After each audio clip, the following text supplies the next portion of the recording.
നമ്മളിലുള്ള ഗുണവിശേഷങ്ങൾ. സത്വഗുണം, സത്വഗുണ അധിഷ്ഠാതൃദേവതയായ സരസ്വതി. രജോ ഗുണം, അധിഷ്ഠാതൃദേവതയായ ലക്ഷ്മി. തമോ ഗുണം, അധിഷ്ഠാതൃദേവതയായ കാളി.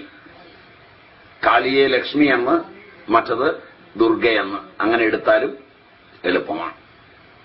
ഈ മൂന്ന് ദേവതകളെ അവലംബിച്ച് നമ്മിലുണ്ടാകുന്ന ഭാവതലങ്ങളെ, നമ്മളിലുണ്ടാകുന്ന തമോ ഗുണവിശിഷ്ടങ്ങളായ വികാരങ്ങളെ മുഴുവൻ മധുകൈടഭൻ, മഹിഷൻ, ധൂമ്രലോചനൻ, ചണ്ഡമുണ്ടന്മാർ, രക്തബീജന്മാർ, നിശുംഭൻ ശുംഭൻ, ശുംഭനിശുംഭന്മാർ, ഇവരെയെല്ലാം വധിച്ച് പൂർണ്ണമായ ആനന്ദത്തിലേക്ക് എത്തിക്കുന്ന കഥയാണ് സുമേധസ് ഇവർക്ക് പറഞ്ഞു കൊടുത്തത്.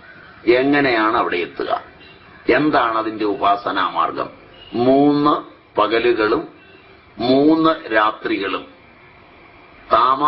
തമോ ഗുണത്തിനായിക്കൊണ്ട്, 3 പകലുകളും 3 രാത്രികളും രജോ ഗുണത്തിനായിക്കൊണ്ട്, 3 പകലുകളും 3 രാത്രികളും സത്വഗുണത്തിനായിക്കൊണ്ട്. ഇങ്ങനെ 9 ദിവസത്തെ പൂജാവിധാനമാണ്. നവരാത്രി എന്ന് പറയും. 10ാമത്തെ പകൽ ഉണരുന്നത് വിജയവുമായാണ്.